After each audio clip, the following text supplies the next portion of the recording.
राजकीय कर्मचारियों के लिए विशेष भत्ते की व्यवस्था। गैरसैंण में होगी दिनांक 2 अक्टूबर 2012 को कैबिनेट की ऐतिहासिक बैठक। राज्य में आउटसोर्सिंग से भरे जाने वाले पदों पर भी मिलेगा आरक्षण का लाभ। बागवानी फसलों को उचित बाजार मूल्य उपलब्ध कराने हेतु किया गया औद्यानिक विपणन परिषद का गठन। वन पंचायतों में महिलाओं को मिलेगा 50% आरक्षण। अल्पसंख्यक वर्ग के कल्याण के लिए अलग विभाग का गठन। अल्पसंख्यक वर्ग की शिक्षा को बढ़ावा देने हेतु मौलाना आजाद फाउंडेशन की स्थापना। ₹25 करोड़ से अल्पसंख्यक विकास निधि की स्थापना।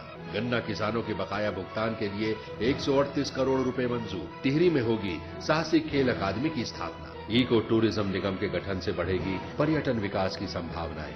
न्यूनतम वेतन बढ़ाने का नोटिफिकेशन जारी। 5 लाख रुपए तक के कृषि ऋण पर किसानों को स्टाम्प ड्यूटी माफ। नए कर के बोझ से आम जनता मुक्त। मजबूत इरादे संकल्प महान। उत्तराखंड की नई पहचान।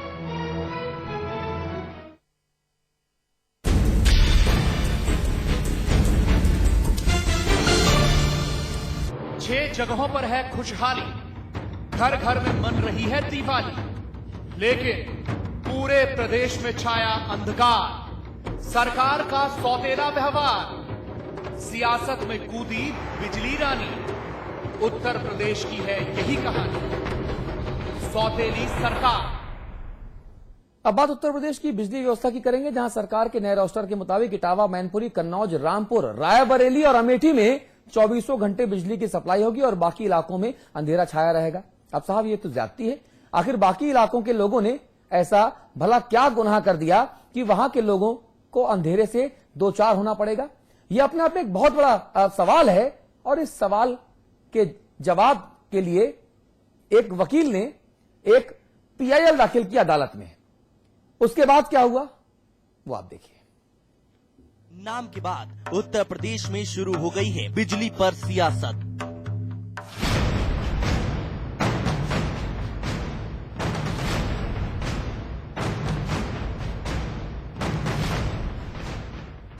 दरअसल इस मुल्क की राजनीति का मिजाज ऐसा है कि यहाँ रोटी हो या कपड़ा, घर हो या पानी, सब जगह राजनीति का बोलबाला है। हद तो ये है जनाब कि जिस बिजली से हमारा आशियाना रोशन होता है वो भी सियासत के बॉयलर से ही निकलती है।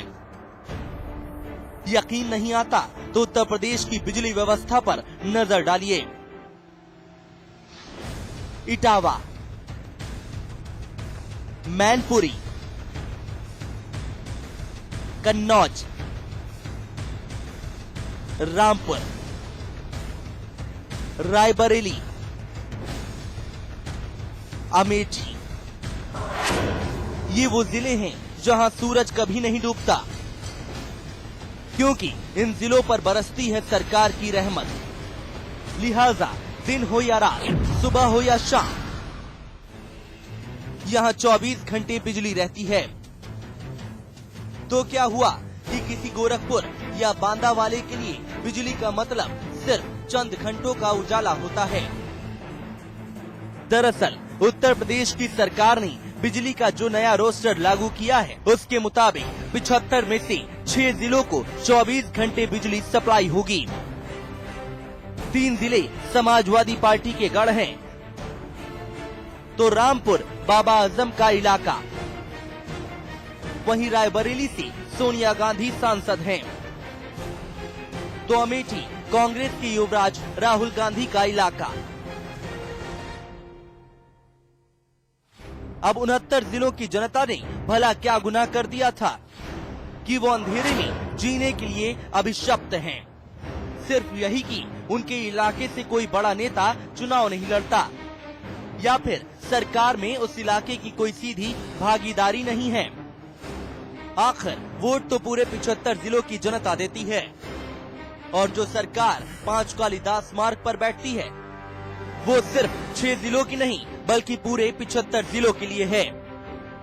इस भेदभाव के खिलाफ अशोक पांडे नाम की व्यक्ति ने हाई कोर्ट का दरवाजा खटखटाया, तो मामले का संज्ञान लेते हुए इलाहाबाद हाई कोर्ट की लखनऊ बेंच ने 10 सितंबर तक सरकार से पूरे सूबे का रोस्टर तलब किया है। राहुल तिवारी, लखनऊ समाचार प्लस।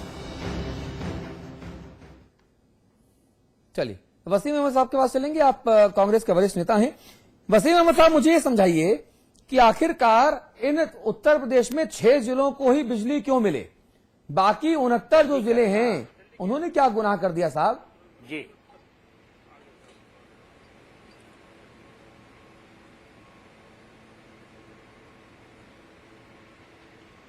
ऐसा है, ये बात बिल्कुल सही है और इंसाफ की बात होनी चाहिए कि बिजली की कटौती इन जिलों में भी होनी चाहिए और उसके साथ साथ अगर इन जिलों में मान लीजिए रामपुर है या मैनपुरी है या कोई भी, अगर इनको आप पूरी बिजली देंगे तो प्रदेश की जनता हाहाकार मचाएगी और सही बात है उसकी।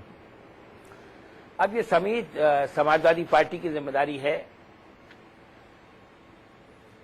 नहीं, ये कांग्रेस की भी जिम्मेदारी है, पार्टी की जिम्मेदारी है, कांग्रेस की भी जिम्मेदारी है, क्योंकि माननीय सोनिया गांधी जी ने मुलायम सिंह जी से सदन के भीतर ऑफ द रिकॉर्ड ये कहा था कि भैया रायबरेली और अमेठी देखिए बिजली तो दे दो।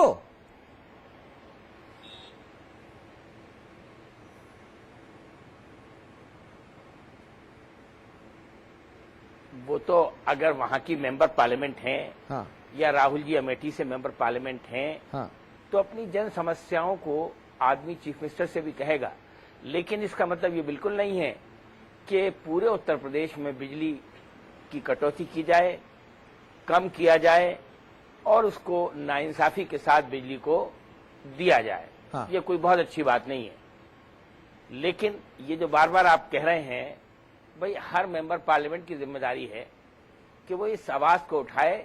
सोनिया गांधी जी सिर्फ मेंबर पार्लियामेंट नहीं है, वो दुनिया की 4थे नंबर की सबसे ताकतवर महिला हैं, यूपीए की चेयरपर्सन हैं, केंद्र सरकार की सिरमौर हैं, कांग्रेस पार्टी की मुखिया हैं, और जिस वक्त ये बात हुई उस वक्त कांग्रेस और मुलायम सिंह जी की पार्टी की गलवैयां चल रही थी।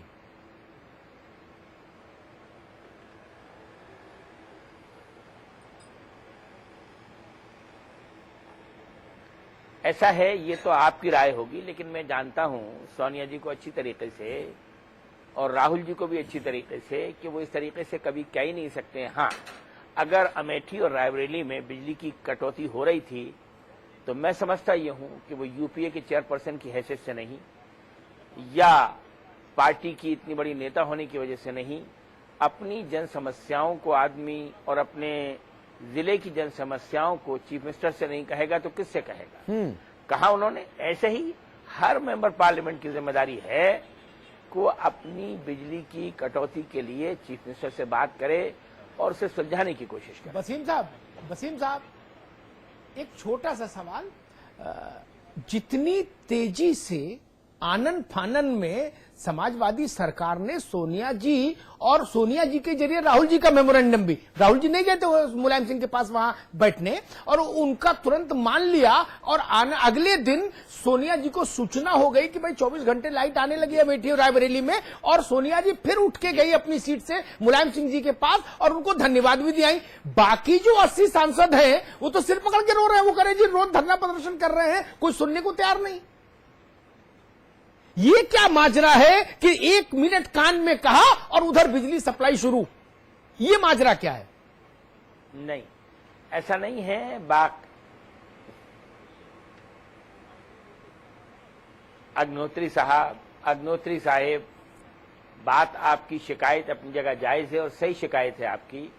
मैं भी आपकी शिकायत के साथ हूं और मैं कह रहा हूं बार बार कि अगर आप कन्नौज में, मैनपुरी में, इटावे में, रामपुर में और उसके बाद बिजली देंगे वहां पर, उसके बाद रायबरेली और अमेठी में देंगे और बाकी प्रदेश के 69 जिले कटौती को फेस करेंगे, तो ये जिम्मेदारी है खुद चीफ मिनिस्टर की, मुलायम सिंह जी की, कि वो इस समस्या को हल करने की कोशिश करें। मैं यही कह सकता हूं। वक्त खत्म हो चुका है अमिताभ जी, बहुत संक्षेप में आपकी संपादकीय टिप्पणी। देखिए, मैं तो कहूंगा कि आज न्यायालय ने बिजली का झटका दिया सरकार को, और कई बार स्थितियां, अतुल आपको पता होगा कि चिकित्सा में भी आदमी कोमा में चला जाता है तो डॉक्टर कहते हैं कि कुछ झटका दो, शायद रिवाइवल हो जाए इसका। तो मुझे लगता है सरकार को बिजली का झटका अदालत ने दिया और ये न्याय की कसौटी पर बहुत अच्छा कदम है। अगर हाईकोर्ट 10 सितंबर को सरकार के तर्क से सहमत नहीं हुआ, जैसा कि आज उसने व्यवस्था दी है, तो यह फैसला देश की राजनीति में एक नजीर बनेगा और उन तमाम सरकारों के निरंकुश और राजतंत्र नुमा व्यवहार पर अंकुश लगाएगा जो केवल अपने महल और अपने दरबारियों के यहाँ बिजली देना चाहते हैं, रोशनी भेजना चाहते हैं और बाकी प्रजा अंधेरे में रहे। चलिए, मैं मानता हूं कि न्याय की कसौटी पर यह कदम है, इसका स्वागत किया जाना चाहिए। जी, इसका स्वागत किया जाना चाहिए, इसका स्वागत हम कर भी रहे हैं। समाचार प्लस पर खबरों का सिलसिला लगातार जारी है। नमस्कार।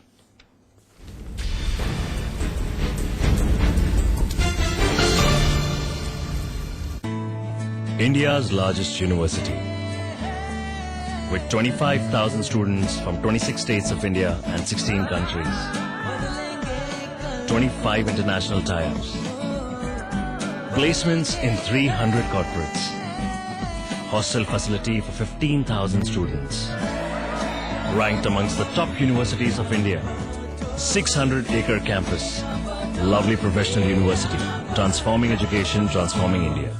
एक परफेक्ट इंजीनियर बनने से पहले, स्टॉक मार्केट में अपनी जगह बनाने से पहले, सॉफ्टवेयर प्रोफेशनल बनने से पहले, एक मल्टीनेशनल ग्रुप का सीईओ बनने से पहले, मार्केट के उतार चढ़ाव को समझा, मैनेजमेंट के कॉन्सेप्ट्स को समझा, एक परफेक्ट स्टूडेंट बना। मैंने डिग्री हासिल की। I studied at Quantum. At Quantum. At Quantum. At Quantum. Quantum Global Campus जिंदगी को दे नई दिशा।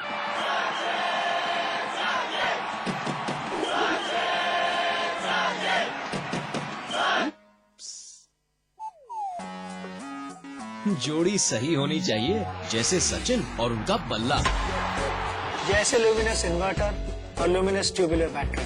पाइए 40% एक्स्ट्रा बैटरी लाइफ और 40% एक्स्ट्रा बैकअप। ल्यूमिनस, जिसपे देश करे।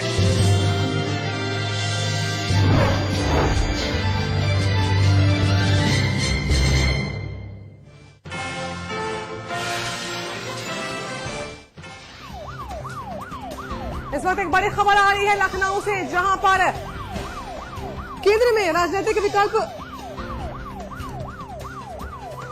कंट्रोल सोसाइटी में विज्ञापन घोटाला सामने आया। इस वक्त हम खबर आपको बता रहे हैं लखनऊ से, जहां पर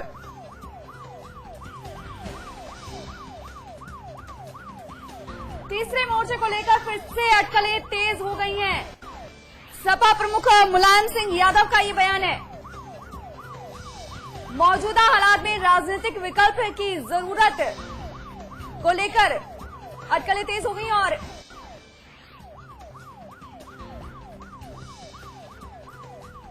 चंद्रबाबू नायडू से मिले हैं मुलायम सिंह यादव और ऐसे में तीसरे मोर्चे को लेकर यहां पर फिर से अटकलें लगाई जाने लगी हैं। तीसरा मोर्चा बनाने की कवायद तेज हो गई है। मौजूदा हालात में राजनीतिक विकल्प की जरूरत तलाशी जा रही है।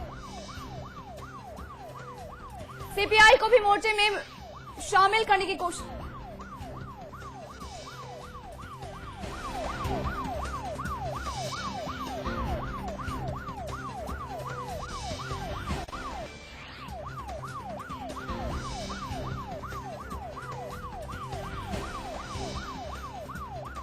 तो फिर से शुरू हो गई है तीसरे मोर्चे बनाने की कवायद। तेलुगु देशम पार्टी के अध्यक्ष एन चंद्रबाबू नायडू से मिले हैं मुलायम सिंह यादव। सपा प्रमुख मुलायम सिंह यादव का ये बयान है कि मौजूदा हालात में राजनीतिक विकल्प की जरूरत है। साहब ने कहा है उससे मैं पूरी तरह से सहमत हूँ। और वर्तमान स्थिति देश कैसी है उससे हम सब लोगों को जुड़ करके जो हम लोग साथ रह चुके हैं और एक बार संघर्ष कर चुके हैं, नायडू साहब, हम सीपीआई सीपीएम सब मिल करके एक बार कर चुके हैं जो मोर्चा बनाया था और वो सफल हुआ था। तो इसीलिए अब हम कोशिश करेंगे और नायडू साहब से कहेंगे ये भी कोशिश करें कि एक विकल्प खड़ा होना चाहिए देश के सामने, ये कोशिश है। तो टीडीपी अध्यक्ष चंद्रबाबू नायडू से मुलाकात की है मुलायम सिंह यादव ने और एक बार फिर से शुरू हो गई है तीसरे मोर्चे को लेकर कवायद। अमिताभ अग्निहोत्री हमारे प्रबंध संपादक हमारे साथ जुड़ चुके हैं। अमिताभ जी, क्या लगता है अब मुलायम सिंह यादव मिले हैं टीडीपी अध्यक्ष चंद्रबाबू नायडू से, एक बार फिर से तीसरे मोर्चे को लेकर कवायद तेज हो गई है? देखिए, मैं मानता हूं कि तीसरे मोर्चे का एक ठोस आधार बनेगा जब वामपंथी चार वह मुलायम सिंह यादव जी जो धरना हुआ था मुलायम सिंह यादव और लेफ्ट पार्टी के लोग